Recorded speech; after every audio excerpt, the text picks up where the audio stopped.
I get asked a lot, am I gonna ruin my bread if I let it cold proof for longer than one night? The simple answer to that is no. Sourdough bread, when it's cold proofing in the refrigerator, actually is pretty forgiving. The maximum amount of time that I like to leave my own bread cold proofing is 3 days. So I'll usually bake anywhere from 1 day to 3 days after I've made my sourdough bread. I have 2 loaves of sourdough bread that have been cold proofing in my refrigerator for 3 days. So I'm gonna get them out. We're going to score them, pop them in the oven, and see how they turn out. Here's the loaves that have been proofing in the fridge for 3 days. You see that I've left my bags open. I like to do that just to reduce the amount of moisture. You can see there's still quite a bit of condensation on the inside of this bag. Leaving the bags open prevents that from happening a little bit more than if I would seal the bag shut. You'll notice there is quite a bit of condensation on these. All I do is tap it with a paper towel to dry it off a little bit. And I'll do that on both sides. Then I'm going to use my bread sling and flip these over.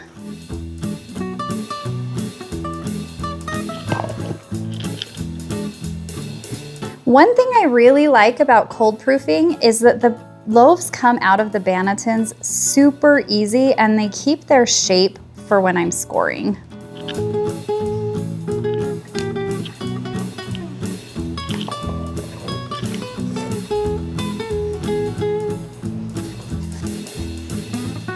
Again, I'm just gonna dry these loaves off a little bit. They got a little bit of condensation in the bannetons.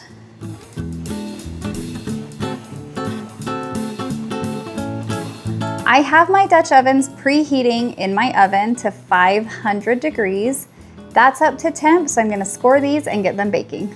One thing that I like to do before I score my loaves is to dust them with white rice flour. That makes the design pop on top of the loaf. So why should we use white rice flour?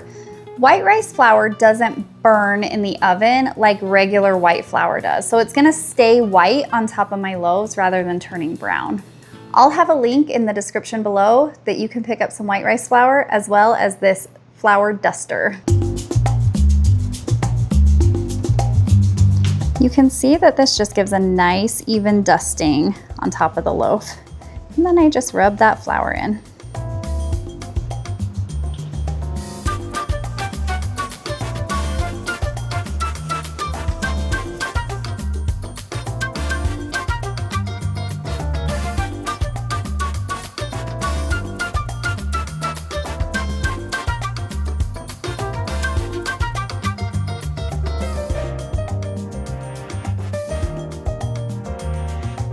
I'm gonna really quickly move my loaves into my Dutch ovens. And because I live in a dry climate, I'm also gonna throw a few ice cubes in. That just adds a little bit of moisture into the pot that helps the bread spring.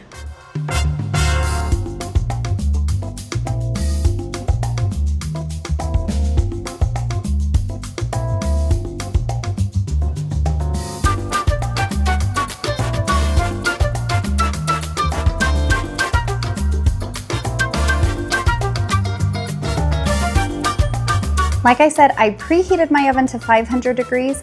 Now that my loaves are in there, I'm actually gonna lower the temperature to 450 and bake it for 20 minutes.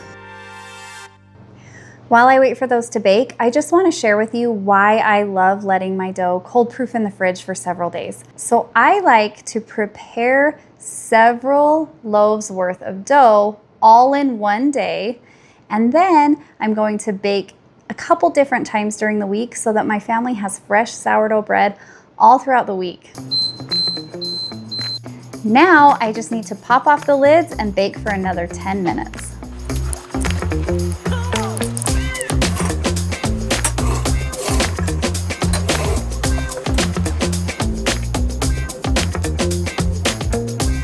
It's been about 10 minutes, so I'm gonna pull these out.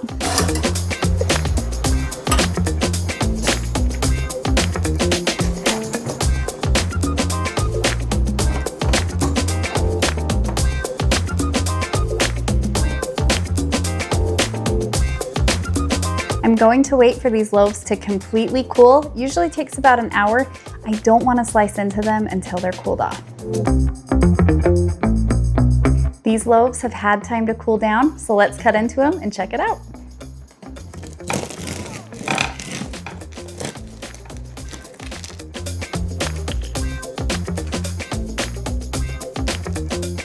This crumb looks exactly how I want it to. There's lots of bubbles in there that I like to see. It's nice and soft with a crispy crust. So as you can see, you are not going to ruin your sourdough bread if you let it cold proof in your refrigerator for up to 3 days. And if you'd like to learn the whole process of how to make sourdough bread from start to finish, you can check out my video right here, and I'll see you there.